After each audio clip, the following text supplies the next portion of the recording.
What's up, guys? Welcome back to the AI Agentic Bros YouTube channel. Today we're going to be giving our review, the absolute groundbreaking news of OpenAI's GPT-5 release. This is about a couple of minutes right after they just finished their live stream announcing and launching GPT-5. We cannot wait to go ahead and start testing and trying out all the new features. So let's see exactly what they talked about with this new model. GPT-5 is supposed to be a revolutionary AI model.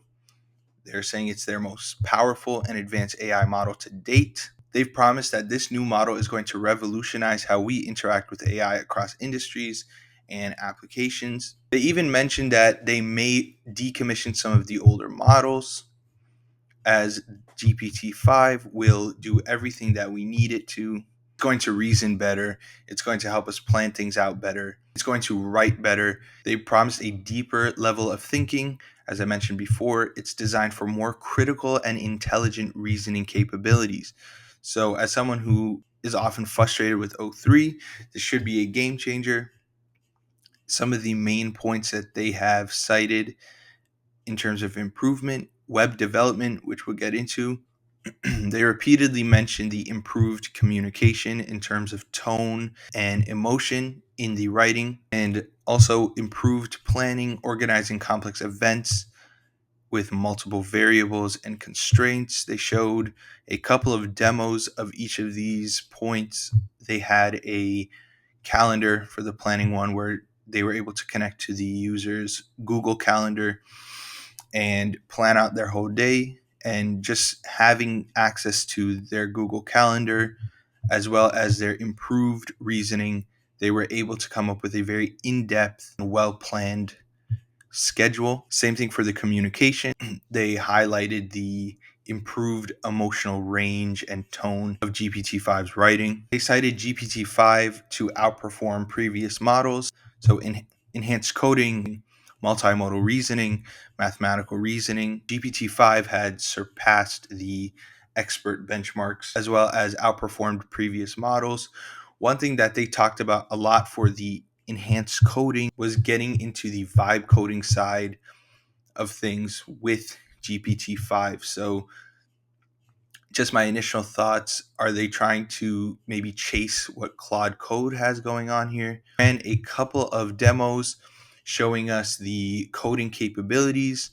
They talked about how unique their front-end coding is, giving interactive and exciting user interfaces with very simple prompting. That's one thing they also highlighted. They were constantly saying how this reasoning of GPT-5, if given a more vague prompt, will be able to infer kind of what you're looking for, but at the same time has the range that if you give it a very specific prompt, it's going to follow that to a T as well, which I'm very excited to try out and see how it compares to some of the other platforms. I think a lot of users are going to be very excited about that as well.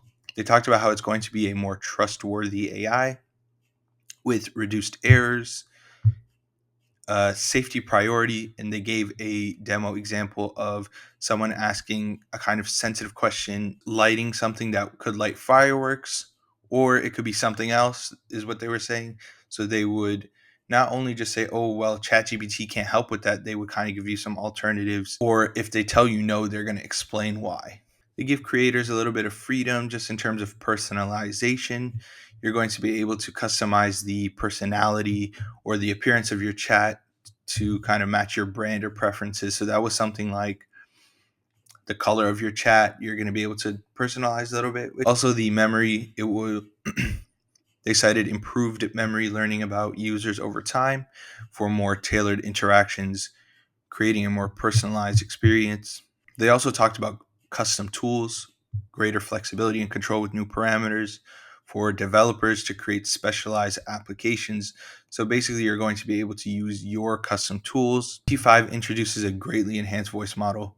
They did a demo with this as well, showcasing the natural and human-like speech, as well as switching between different languages while having a range of different emotions and tones. It was really interesting to see how it understood the voice commands as well, as it seemed to pick up on everything pretty clearly. So what are the key takeaways here? We've got advanced intelligence. They've promised GPT-5 to bring new levels of reasoning and problem solving capabilities, enhanced safety, significant improvements in reliability, accuracy, and harm prevention, developer empowerment. So, introducing that coding aspect, allowing for developers to use custom tools, industry transformation with the goal of revolutionizing the medical aspect of AI. So, making GPT-5 a powerful tool that could potentially help in a lot of different industries. From a developer vibe coding standpoint, I thought it was pretty interesting the whole development side that they're trying to introduce here. But at the same time, I think really kind of get a scope of how everything is going to fit and what works, going to get a better scope of how well GPT-5 is going to perform when we actually get our hands on it. I think we can only wait and see until they drop this to see how well it's going to perform. Let me know what you guys think about in the comment section below. I can't wait to try GPT-5 out for myself, and I'll see you guys in the next video.